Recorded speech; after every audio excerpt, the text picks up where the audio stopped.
Hi everyone, and welcome to our virtual museum series put on by the Idaho Museum of Mining and Geology. My name is Troy Lambert. I'm a member of the Advisory Council for the museum, and I've lectured there a few times. And today we're going to talk about visiting a mine and where some of those great ore specimens that you see in the museum actually come from. Quite often, the way a geologist gets to study rocks is by going underground. Why? Well, first, that is where a lot of these type of rocks, like ore, are found, what are known as money rocks. The other reason is quite simple. This type of rock, while they will sometimes protrude from the Earth's surface, are most often found underground in veins of ore that have developed over time. Usually, that is where a mine is located.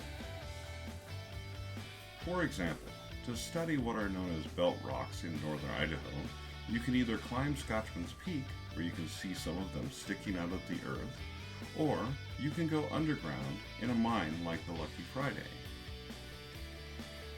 When you go into a mine, you start at the hoist. It used to be that men would ride literal buckets into the mine, but now there's a much more sophisticated and safer hoist system, and it's essential that the hoistman is not distracted by anyone.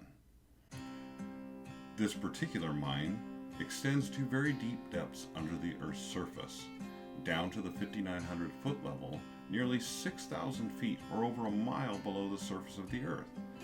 Because of a scientific thing called the geothermal gradient, it is very hot on this level, and air conditioners run constantly to keep the temperature bearable for the men who work there. At the time of our tour, though, the real action was on the 4,900 foot level. Miners would enter a working area through what's called an access, and then one miner would work one way down the drift or tunnel, and the other miner would work the other direction.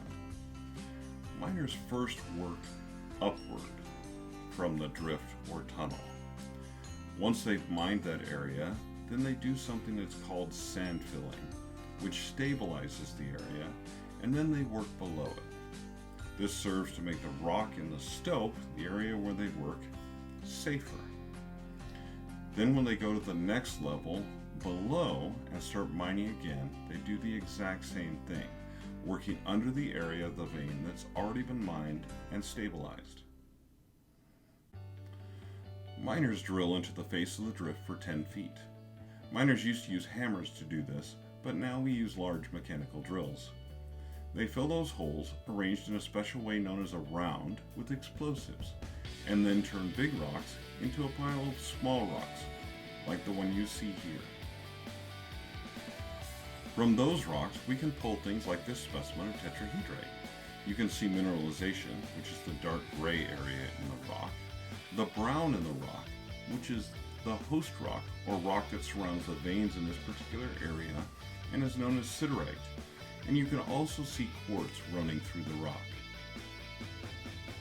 In this same vein, you will find galena, the rock made up primarily of lead and silver. In some areas, galena will also contain trace amounts of copper, but that isn't the case here. These rocks are really heavy compared to others around them because of the high lead content. You can also see what the vein looks like underground, and you can see the shiny area, the mineralization the geologists underground are looking for. Once we have all those rocks in a pile, we pick them up and transport them to the surface or a mill for processing. Every once in a while, we get a great specimen of one of these rocks at the museum. So the next time you see a sample of galena or tetrahedrite, you'll know where it comes from. Thanks for watching, and we look forward to seeing you next time.